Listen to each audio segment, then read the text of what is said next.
Nearly 4,000 miles apart, we've seen police shootings before, but this one was caught on camera by a federal immigration agent, a 37-year-old mother, smiling and calm 1 second and gone in the next. What you think you saw in that video isn't the full story.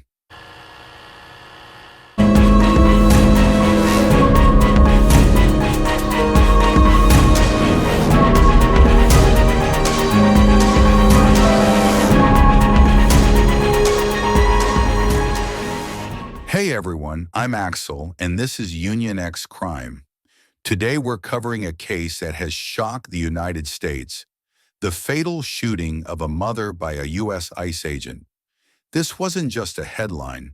It was a woman, a parent, a life lost, and an incident that raised serious questions about use of force, accountability, and what really happened that day.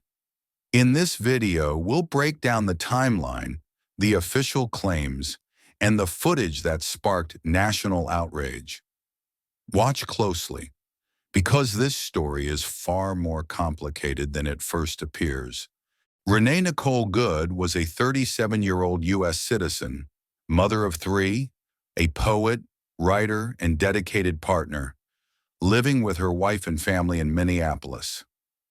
Loved ones describe her as a kind, compassionate soul, not a militant protester or criminal.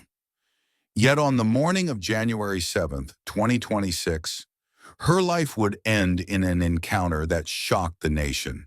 Federal immigration agents from U.S. Immigration and Customs Enforcement, ICE, were in Minneapolis as part of a large enforcement operation, one of the biggest in recent history, involving thousands of officers.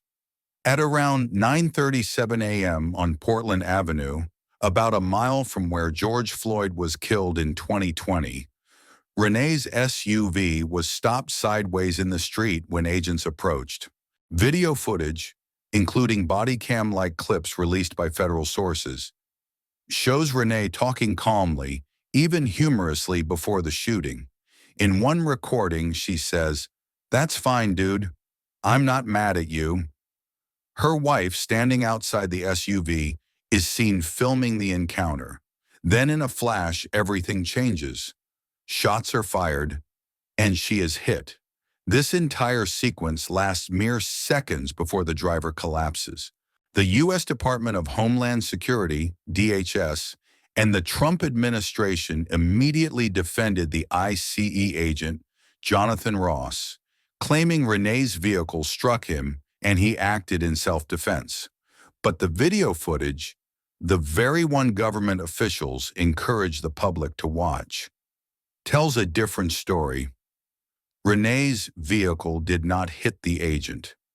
She appeared calm, not aggressive. The shots were fired as she began to move her vehicle away, not toward the officer.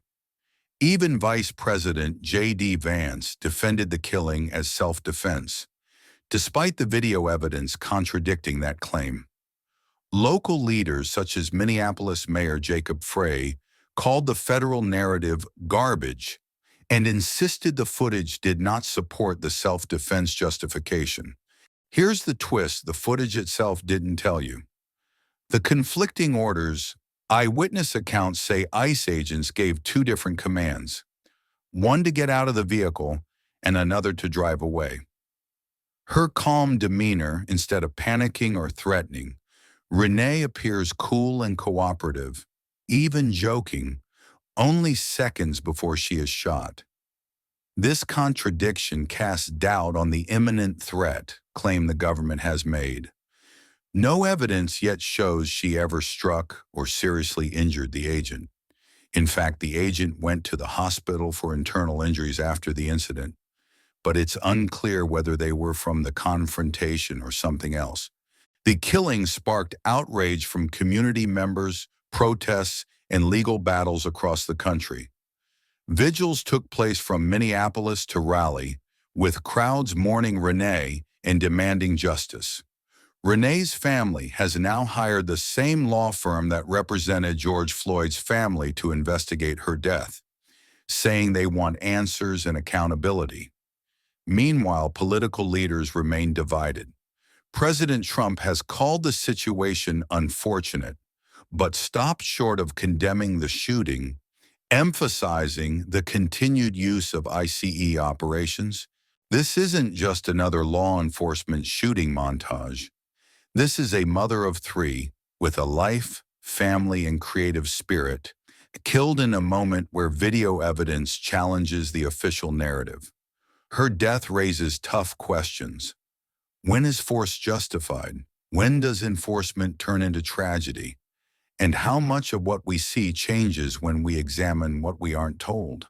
If this footage isn't the full story, what is? Tell us what you think in the comments.